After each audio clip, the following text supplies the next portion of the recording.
মিষ্টি আসলে আমি এটা বলেছি, তোমার কোনো প্রবলেম থাকলে আমাকে জানাও।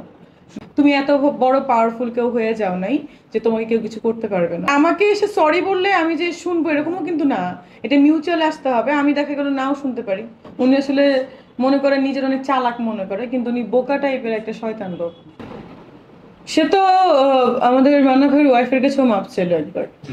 সে তো সবার কাছেই আসলে মাফ চায়, আমার কাছেও মাফ চাইতে হবে। বয়কট তো বয়কট করাই উচিত, শিল্পীদের সাথে মাফও চাওয়া উচিত বারবার। এবং আমাকে যে ও এত কিছু হইলো ও না বুঝে ও শুধু হেডলাইন গুলো দেখে দেখে আমাকে কিন্তু পার্সোনালি তাও জিজ্ঞাসা করতে পারতো, মিষ্টি আসলে আমি এটা বলেছি, তোমার কোনো প্রবলেম থাকলে আমাকে জানাও।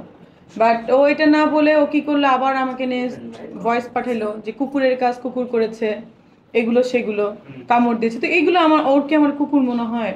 তা ভালো কথা, যদি কুকুর মনে হয় তাহলে সেটার জন্য আইনি লড়াইয়ের জন্য রেডি হও ভাইয়া তুমি। No problem, most welcome.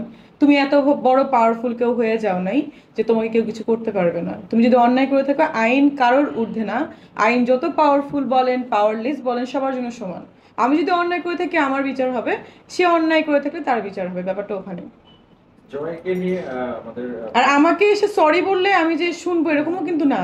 এটা মিউচুয়াল আসতে হবে। আমি দেখা গেল নাও শুনতে পারি। ওর নামে আমি যেটা করার অলরেডি আমার ডান। তো এটাই।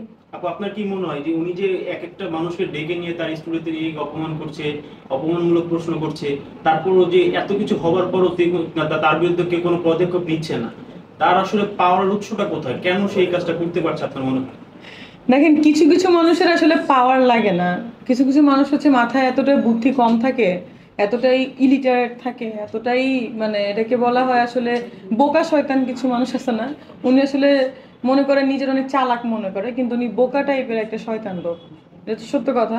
কারণ হচ্ছে উনি পাওয়ারের কোনো উৎস আমার জানা মতো নাই, আর থাকলেও মনে করেন কোনো পাওয়ারের উৎস এরকম ভাবে ওনাকে বলবে আমার মনে হয় না। মানে মানুষ সবাই বুঝে পৃথিবীতে, হ্যাঁ। তো পাওয়ার খাটায়া বা পাওয়ার খাটিয়ে অনেক কিছু দেখানোর তো কিছু নাই। বাংলাদেশের সবচেয়ে মোস্ট পাওয়ারফুল কে? বাংলাদেশের প্রধানমন্ত্রী, মাননীয় প্রধানমন্ত্রী। সেই তো পাওয়ার কখনো দেখায় না। সেই সবাইকে এত সুন্দর করে জড়ায় ধরে কথা বলে, মানে যে আসে তাকে মোস্ট ওয়েলকাম করে, তার গণভবনে যে যে তার সঙ্গে দেখা করে। তা আমার তো মনে হয় সেই তার পাওয়ারটা শো করে না। তো সেখানে জয়ের মতো লোক পাওয়ার শো করে কিভাবে? তার ওই উৎসটাই তো আমি বের করতে চাই। ওই উৎসটাই আমার জানা দরকার, যে সে আসলে কি মানে পাওয়ার, মানে নিজের থেকে মনে করে আমি পাওয়ারফুল এরকম কিছু, নাকি সে পাওয়ার তার আছে কোথাও। সেই উৎসটা তো আসলে আমি দেখতে চাই। এবং আপনাদেরও মানে একটু দায়িত্ব নেওয়া উচিত সাংবাদিক ভাই বোনদের, যে তার পাওয়ারটা কোথায়। আচ্ছা, বাপি চৌধুরী একবার তাকে নিয়ে একটা অবজেকশন